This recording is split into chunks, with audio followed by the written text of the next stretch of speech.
I'm Tamra Nashman, and I'd like to welcome you to the June Extraordinary Image Elite Group Tip. So glad to have you here. It's an exciting and interesting tip this month, and it's directed to men. Sometimes we love them, sometimes we loathe them, but how can we live without them? Ebella Magazine is a magazine that I write a column for every month, and this month particular is interesting because it's dealing with the topic of men and how they dress. And so I would like to just talk about a couple of issues that maybe guys don't address properly. At least that's what I see when I'm out and about. So girls, you can help your men this way, and your significant other, you can work with your men that way and help them to notice a few things that are important. If you're wearing a sport coat or a suit, you want to make sure that the shoulders are not too big and have an overhang. They really should fit you well in the shoulders, and enough that you have room to move forward your arms and your hands without it being too tight. You want to make sure there's not too much bulky fabric in the middle. Also, if you have kind of an athletic body, then you might want to look to European designers because their designs tend to be cut a little slimmer through the body. Another thing to remember is to make sure that the sleeve of your sport coat or suit actually comes to the wrist and a little beyond, so that when you bend your hand, the sleeve of the jacket is not above that.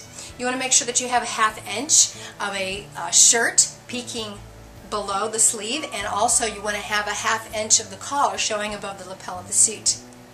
Another thing that's really important is oftentimes I see men in sport coats or suits, and the suit jacket is simply too short. It hits them mid-hip, and they look like they've been digging in their kid brother's closet. Inappropriate. You want to make sure that the jacket comes just below the bottom. Any longer than that, looks like you're wearing a dress. Guys, you sure don't want that, right? Another thing to remember is patterns. It's important, and people ask me all the time, how do I handle patterns in my suit or my sport coat or my shirt or my tie? You can have the same pattern. You could have a stripe in your jacket, a stripe in your shirt, and a stripe in your tie if you want. Here's the rule. They cannot be the same size stripe. So anytime you have a pattern, if it's the same pattern, it has to be different sizes. That makes sense to you? What I like to do, though, is put my gentlemen, my extraordinary image clients, I like to put them in jackets that have possibly a pinstripe, and then I'll put a paisley tie with that, or a tie that has some kind of other design than a stripe. Just makes it more interesting that way. Another thing to remember is color.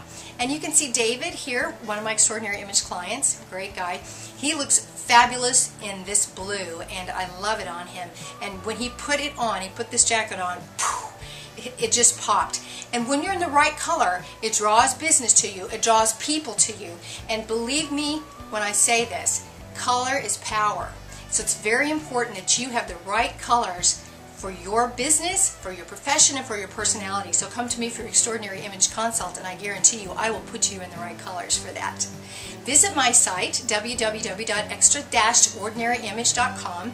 Go to my sign-in box, put your email address, and you'll get 10 free tips that are priceless to help you create an extraordinary image that will help you with your branding and just help you to have an overall great look. It's wonderful to be with you this month of June, and I hope that you'll join me in July for another Extraordinary Image Elite Group tip. Remember this very important thing. When you walk into a room, you have just seconds to make an impression. Just seconds. What will that impression be? Be extraordinary.